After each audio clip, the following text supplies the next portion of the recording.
Welcome to the Advocate podcast. On today's show, I have the privilege of speaking with my friend Raif Derrazi.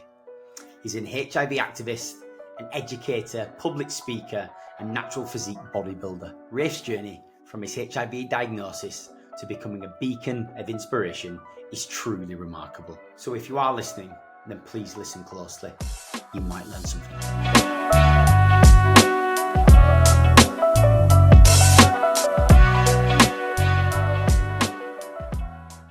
Okay, so first and foremost, I wanted to just say thank you. Thank you for coming on the show.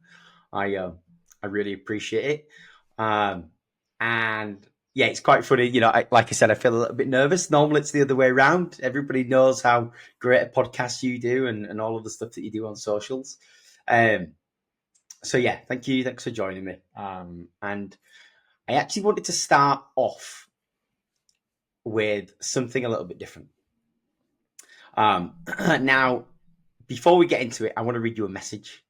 And this is a note that's been written to you by by one of the many thousands of people that you've probably helped along the way. Are you ready? I'm ready. Okay. Raif, I want to take a moment to express just how profoundly appreciated you are by me and the countless others in the HIV community. When I first received my diagnosis, I found myself enveloped in a cloud of despair, overwhelmed by fear and uncertainty about what the future held. In my search for answers and a flicker of hope, I stumbled across your YouTube channel, and it changed everything for me. Your videos were like a guiding light piercing through the darkness, a source of inspiration and comfort during one of the most challenging chapters of my life. Each time I watched, I felt a sense of connection and reassurance that I was not alone in this journey. Your unwavering support and the incredible work you do and have made a significant impact on my life and the lives of many others facing similar struggles. Thank you, Raif, from the bottom of my heart for being a beacon of hope and for all that you continue to do for our community. That is a beautiful, very well written comment, I have to say. How does that make you feel? I mean, you got me blushing. I'm very humbled by that. And as much as people submit comments like that, it always just kind of brings me back to reality of how important this content and this work is, because I'm very much suffer from imposter syndrome. So I'm constantly doubting the value of anything that I do, and that if I'm the one that should be doing it and things like that. So it's very validating for me.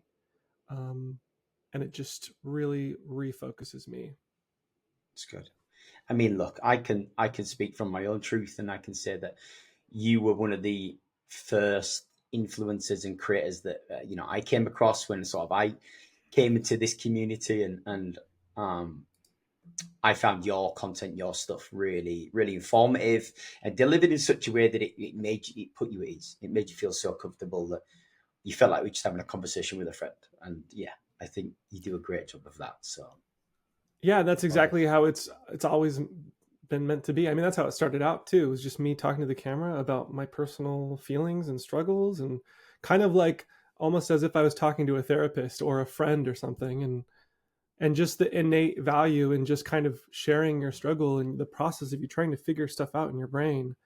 And that has morphed into what I do now. But that's where it started, was just really casual, open, vulnerable conversations. Love it. I love it. So I want to sort of, I want you to take me back, and I want you to walk me through, what it was like when you first learned that you were now living with HIV.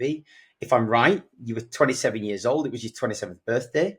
Can you share with me, with our listeners, what that moment was like and sort of how it influenced your perspective on life now? Yeah, no, you're spot on. It was on my 27th birthday is when I was diagnosed with AIDS, to be specific. And at that point, I had no idea what life could or would be like after a diagnosis. I mean, what I thought was that I was going to slowly or quickly decline into death within 2 years. I was like, maximum I have must be 2 years. So, the thoughts kind of running through my head were, what do I do now? do I go to work? Do I even do that? Do I go to school? Do I finish school? Do I start traveling? Is there a bucket list that I'm supposed to check off until I die? Like, that's kind of where my mind went. And fortunately, the doctor that I had at the time was very quick to educate me on how far we've come with treatment and medication.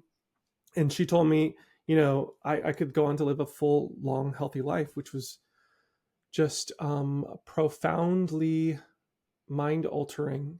And so once I got past the survival realization, okay, I'm actually going to live, then it was more of other logistics, like, what does this mean for my future? Am I going to be as healthy as everyone else? At the time, I was in a relationship. So I was like, how does this impact my relationship? And if this relationship doesn't work for whatever reason, am I, destined to be alone for the rest of my life? Or, is it just like this community of people with HIV that date each other and that's it? So, but it was, aside from following my doctor's orders, taking my medication, working on getting better, I did a lot. It led to a lot of introspection and just like, how did I get here?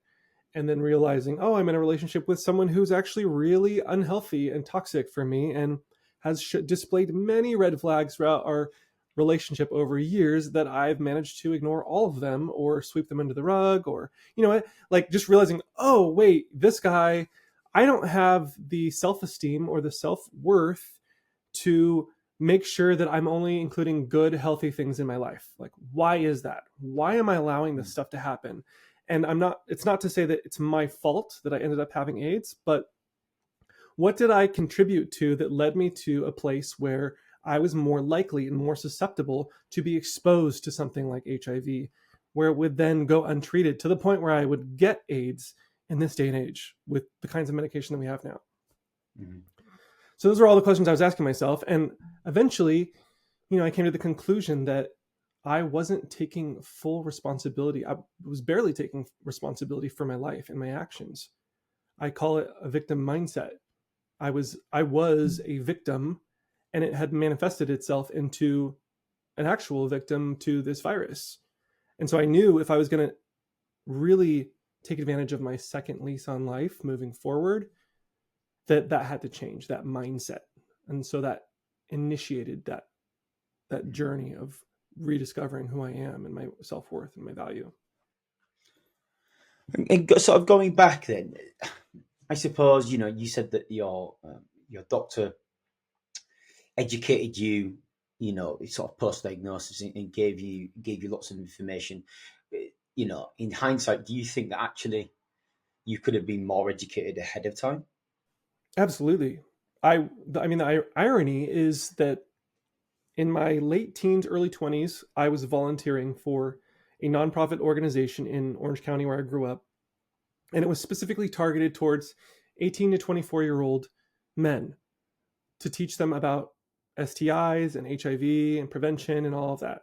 So I was literally out in the community educating other guys my age about HIV and STIs, yet I knew not one thing about what it meant to actually be diagnosed with HIV and anything after that.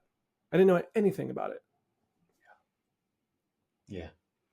And when, when they told you that, everything's going to be fine, they sort of explained it to you, and did you believe them in the beginning?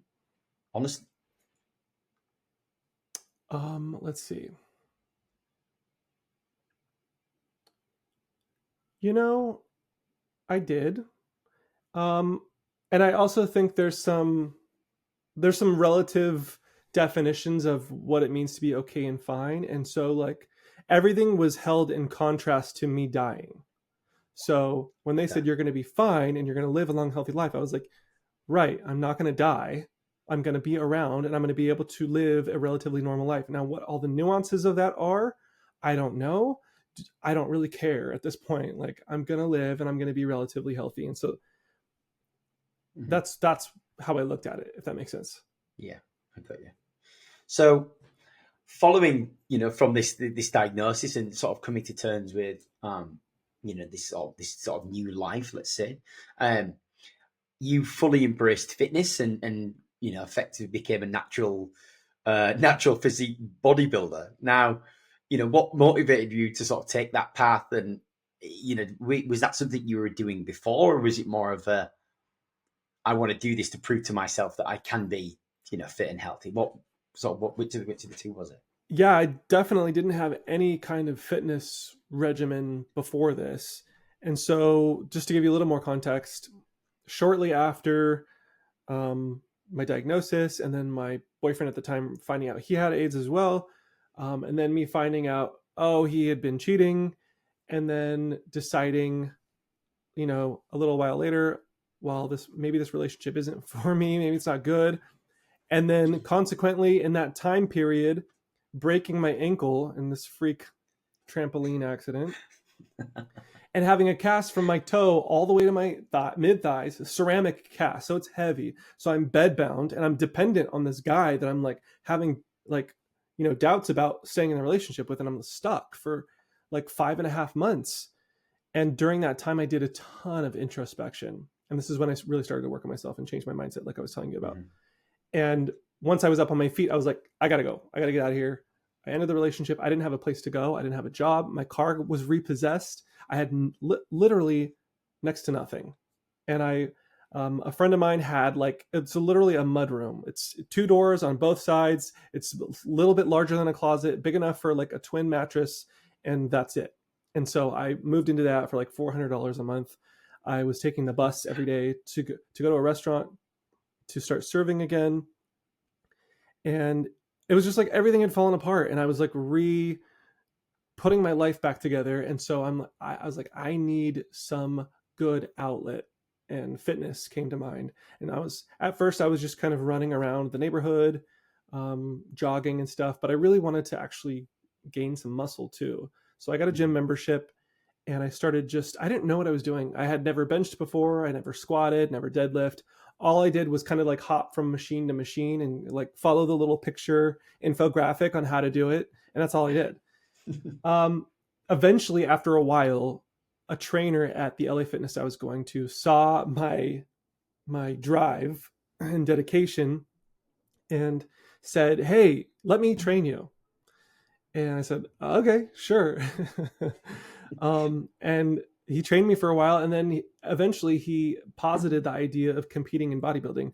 And I had never considered bodybuilding. He is like a huge, obviously on steroids, very big bodybuilder who competes. And that was my perception of bodybuilding. And I said, I'm not really interested. I don't want to do steroids. And he goes, look, first of all, you don't have to do this style of bodybuilding. You can do men's physique, which is the guys in the board shorts, super ripped, super lean. And also, you don't have to do steroids. You can compete in a natural federation. And once he said that, I was like, oh yeah, that actually sounds cool. That would be a good goal for me. And that's what I did. And I fell in love. He taught me all the things I didn't know. And I competed and, had a really strict diet. And I started winning right away. I was placing right away. And so that was motivating. And I just kept going from competition to competition until I became a pro in 2019. Love that. And yeah, to answer your question, that was like a physical manifestation of me conquering HIV.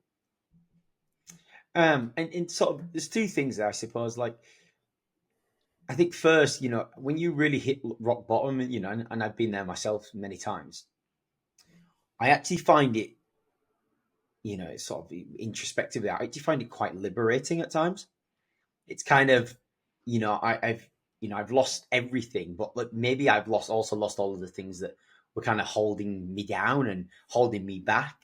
So then to have nothing, maybe that's me just trying to make a positive out of a negative situation. But I find it quite liberating. Well, yeah, it's like when you normally would not want to go out on a limb or take a risk or pursue something that's important to you because you're like, well, what if I let this person down, or I have these constraints and I have this pressure on me and blah, blah, blah. When you've essentially lost everything, it's like, what do you have to lose? Like, and there's nothing to be afraid of anymore because it's already here. Yeah. So exactly. Might as well. Yeah.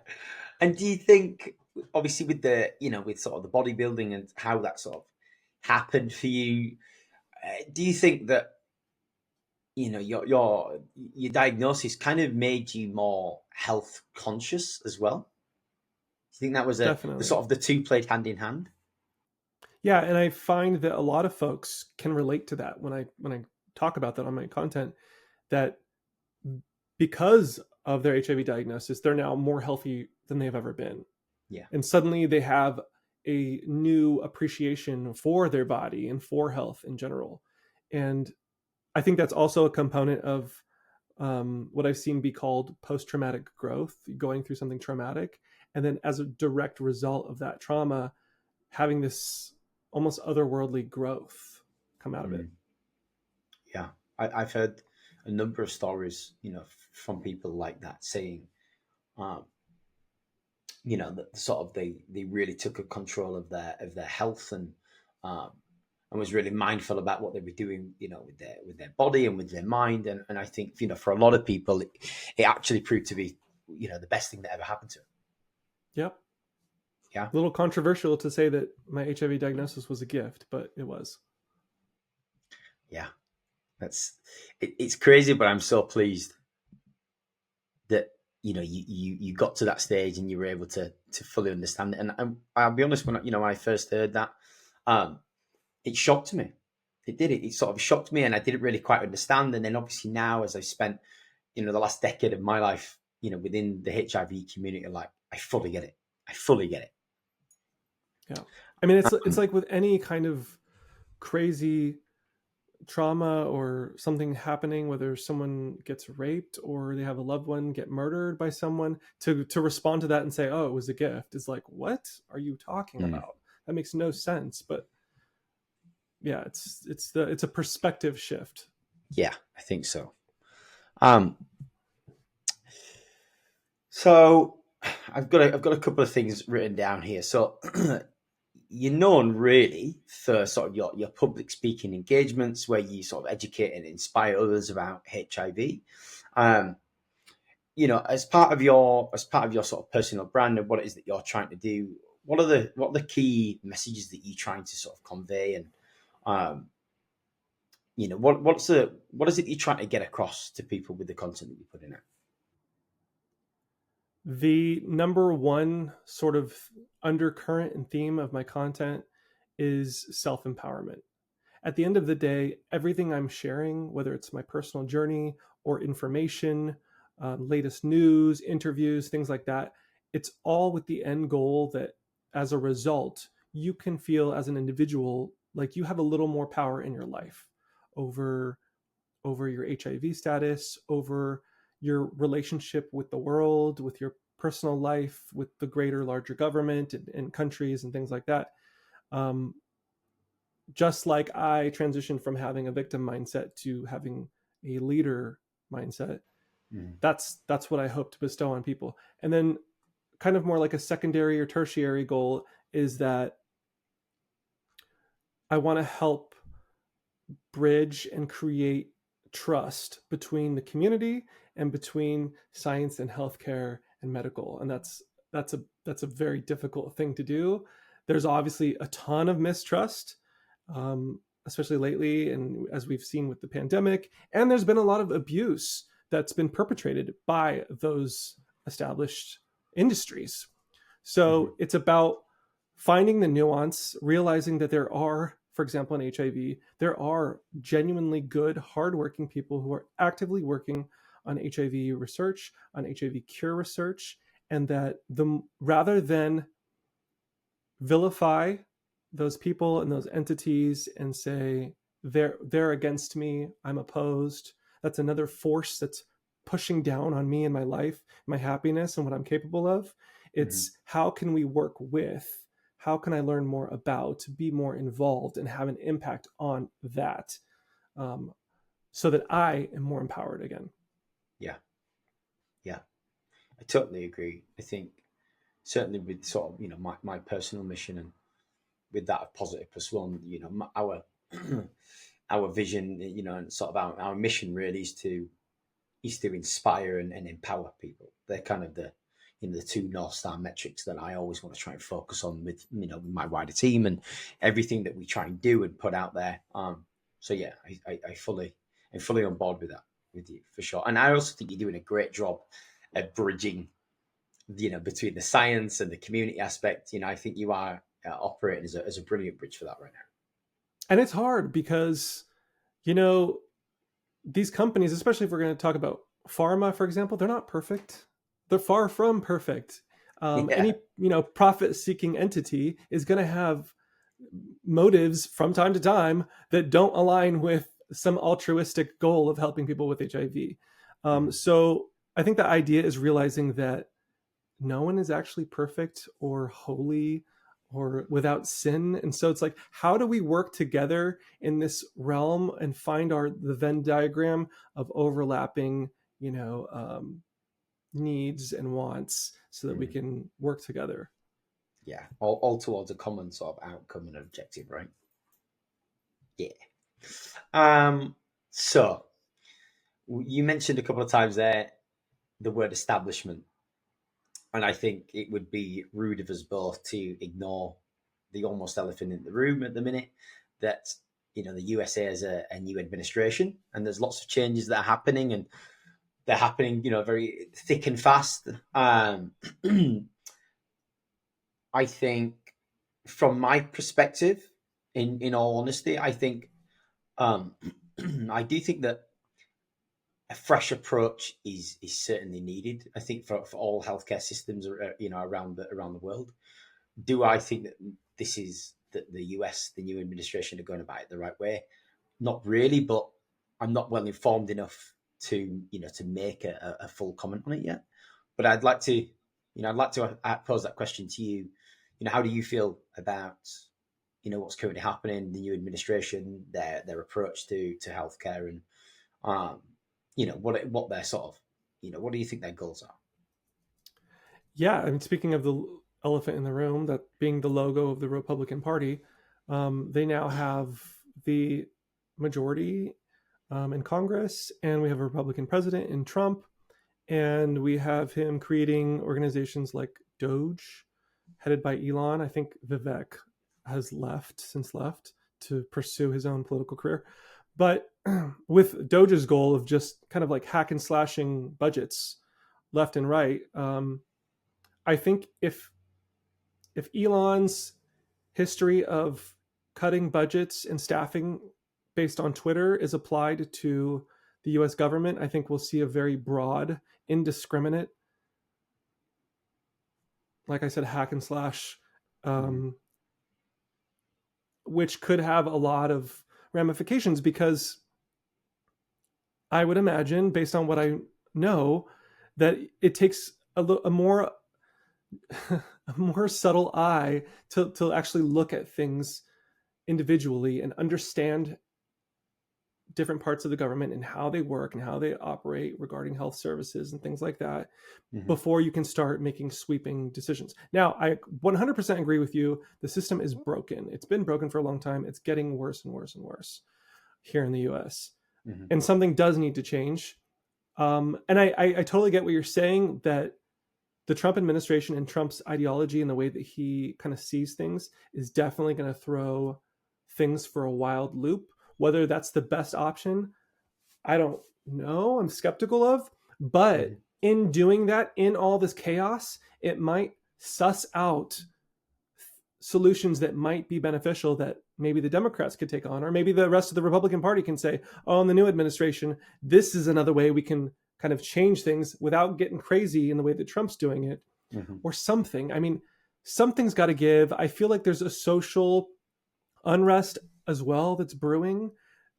People want this change. Nobody's providing them with the change. Trump's the only one that's really offering any kind of big dramatic change. And so it's like, well, that's the only option we have to go with. So let's try it. Like, what do we have to lose? It's either that or the way things have been going, because no one has the balls to do anything differently, because everyone's so concerned about their own reelection, and to do something that outwardly seems unpopular would be risking your own political career. And who's going to do that?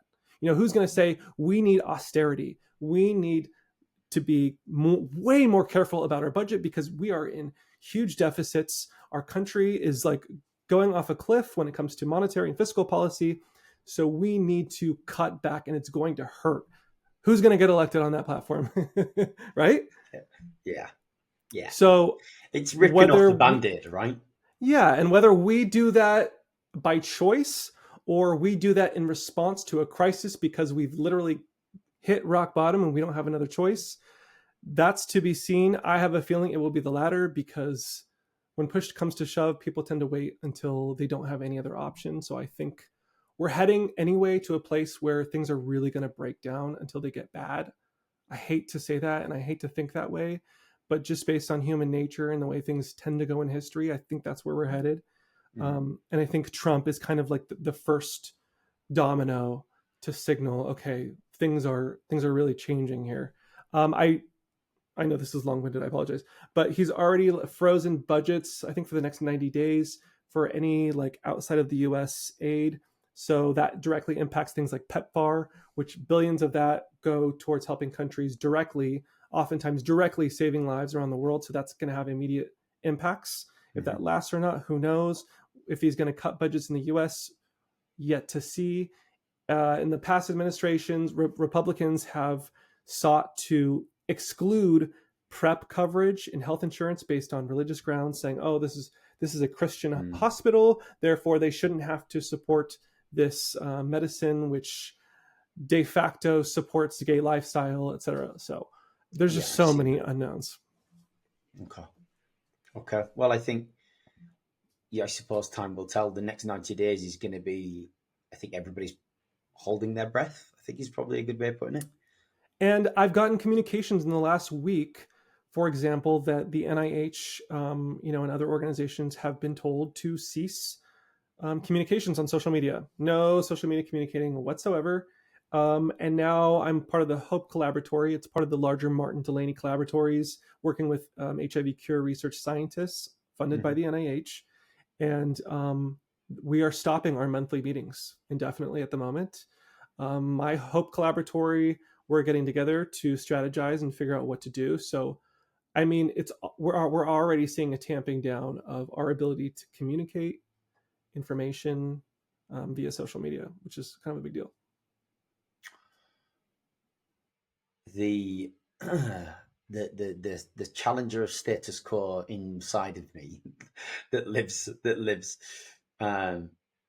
thinks that even though the NIH have been told to stop that, what's to stop yourself rounding up all of the same individuals to, it's not necessarily a part of that organization, but it's still, to keep the conversation going because, that's exactly right.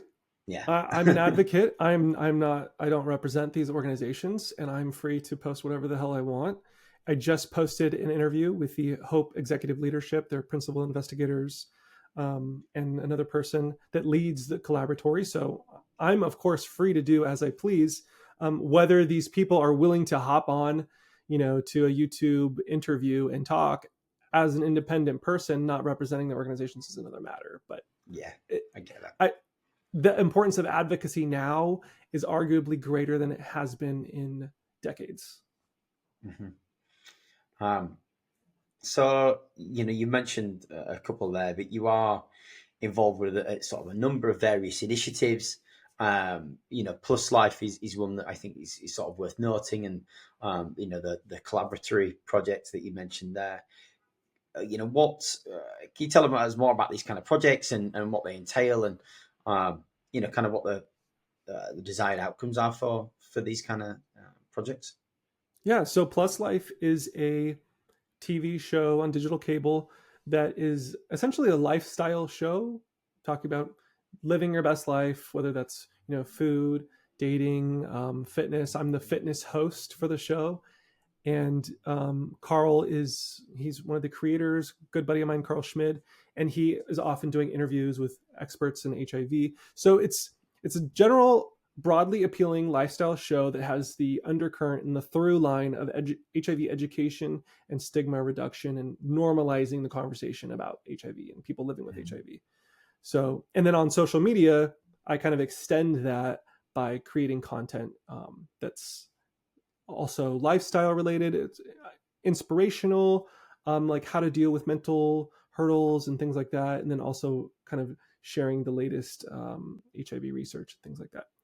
And you do a great job of it. Thank you. And we're renewed for another year. So that's great news. The Hope Collaboratory, which I mentioned, funded by the NIH. So I'm the co-chair for the Community Advisory Board. So over the decades of the HIV epidemic, it's become abundantly clear that that community needs to be involved in every step of the process. It's research, whether we're talking about clinical trials or early stage trials or bringing treatment to market, all of it. Community has to be there to voice our lived experience, our opinions, the things that matter to us, because they can't just be doing these things in a silo and expect it to transfer to us when things come to market, that we'll just readily accept it. That's the trust building part. So as a community advisory board co-chair, I'm working directly with HIV cure research scientists, advising them when needed, as needed, about using first person language, making sure that the way that they are approaching their research is centered around the needs of people like me. And then also I have the opportunity that few have to actually learn about their research as it's ongoing. So many different ways of trying to tackle HIV cure. And then I can translate that and communicate that to my audience and my community so that they can be included in that. So it's bridging this gap and hopefully, like I said earlier, fostering trust. Yeah, for sure. And you might recall, so we had a call a couple of weeks ago now, as we sort of tend to do. And one of the questions I think I posed to you was, I think you'd actually just did a call with a research center facility that was, trying to work on a cure. And I said to you, and I asked you the question, do you think that it'll happen? And you came back to me with a really great answer, and basically said, you think that, well, this will happen, and somebody will discover this, and I think we all can agree that big pharma do make a lot of money, people being of all sort of ailments, and I think that's where my skepticism came from. But yeah, I think how you answered that was brilliant, and I think I'll ask you the same question now. So why do you think that we will get there? Yeah, so the argument that I get for why we won't is because of money and greed. And people say that pharma is making so much money off of people living with HIV and continuing to live with HIV. Why would they ever develop a cure that would put a stop to that? And my answer is using the same argument: money. If you think about it logically, in the big field of players around the world when it comes to HIV treatment and care, it's capitalism. It's a competition. Everybody is trying to outcompete the other, create better and faster treatments, longer lasting, less side effects. Now, if a pharmaceutical company decides not to pursue cure because, hey, we like all the money that we're making off of this treatment, why should we? Well, guess what? Now they've put themselves and their whole business model at risk of another company deciding to go after the cure, finding it, and coming to market with it first. That company that comes to market with that product first gets the lion's share of people living with HIV to get their product. If you're late to that party, you're missing out on hundreds of millions, maybe billions of dollars, probably billions of dollars of a cure. Okay. Well, then the argument might be, well, like, with a large pharmaceutical, can I say pharmaceutical companies' names? Is that okay? Go for it. Why not? Okay. So Gilead's, I just want to know what your situation is. So Gilead, and it's in a side note, it's so interesting because we have to be critical of big pharma throughout the whole epidemic. But by and large, advocacy and news publications are funded by big pharma. So it's this big like conundrum. Anyway, so Gilead's been in the news a lot lately because of the fact that they had Truvada out, and then they had developed a better PrEP medication, but they held on to it because they wanted the patent on the Truvada to run out first and kind of milk that for all its money first before they brought the new treatment, even though it was better and less toxic. So you might make the argument, well, they could create the cure and then just hold on to it and just wait. And if someone else comes out with the cure, then they can release it at the same time. Be like, oh yeah, look, we discovered it at the same time. Great, ours is better. But then you have another player in the field that isn't just big pharma creating all these different drugs, but you have actual private companies that their only product is the cure that they're working on. They don't have anything else. So they don't have the luxury of saying, we're going to hang on to this thing and just sit back for a while. When they figure it out, they're going to market. And you better believe that they have investors that are wanting a return on their investment. For sure. So it's capitalism. That's my argument. If you believe in capitalism, then you can't ignore this part of it. Yeah.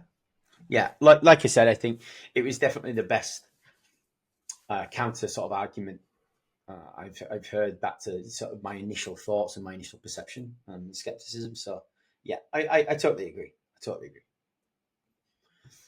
Now, I think one of the things that I really want to sort of cover within this, this podcast, and sort of not just within this episode, but in the wider series is understanding and learning how to deal with sort of negativity and stigma, even self-stigma. And I'm sure, along your journey, you've likely encountered, negativity and stigma associated with, with your status. How do you handle those challenges and especially sort of in the online space? What would you say to other people facing similar sort of situations? I think for me, I grew up being bullied a lot, like daily, as a kid and as a early teen. So that part of it never really affected me, especially online. The times when I do really get riled up is if I see someone else getting ganged up on or being piled on. That's when I really have to jump in and say something and do something. But for me, I don't know, there's just this realization that I had a long time ago that if someone is taking the time and the energy to be cruel to me, they're incredibly unhappy inside. I can't think of a happy person that would be like, I want to go mess up this guy's day. That's not even on your radar if you're happy. You're not thinking about that. So there's something genuinely broken inside of you for you to hone in on somebody and try to make their life miserable. That's a reflection of them. It has nothing to do with me. So I have a sense of pity for that. Do you find that actually you almost greet that negativity and maybe that stigma with a level of sort of empathy in a sense? Exactly. And sometimes I'm almost like, what's really at the heart of what they're communicating to me right now? What's the seed that this is growing out of? And a lot of times it's a place of fear. Mm. And so if I can kind of pinpoint that, and if this person's actually engaged in a rational conversation, then oftentimes I can kind of sort of get to the heart of that. And I can find the actual commonality between us where we actually do agree and kind of leave it at that. But realizing this person's acting out of fear. They have the same cares and wants and desires as I do, but they're just afraid of something inherently that they feel like they have to. And a lot of times that's from religion. Yeah. Actually, one of the campaigns that sort of, we put together in the early days with sort of Positive Persuasion, you'll see why we never went live with it, but the sort of the phrase, and I actually had it as my screensaver for quite a while, and it was, you're not afraid, you're not what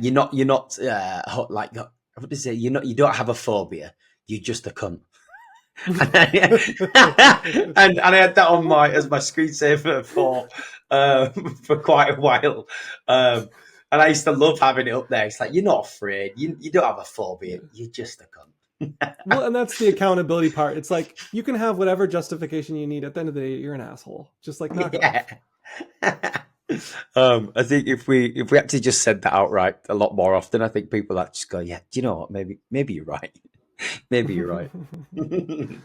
um, now, I think sort of as we sort of coming to sort of towards the end, I'd really like you to share some sort of advice, for the listeners, for the people listening to this who are looking for that inspiration and that level of empowerment. For anyone who's sort of facing their own challenges, whether it's related to their health or other aspects of their life, what kind of words of encouragement or advice would you give and offer to help them thrive? So I'll offer up something that has been really timely for me and what I'm going through personally now. I would say letting go in general, letting go of trying to control things. So that doesn't mean not doing anything, and that doesn't mean being assertive and taking initiative in your own life and in your own health and the things going on, but understanding where the limits of that, where does that end?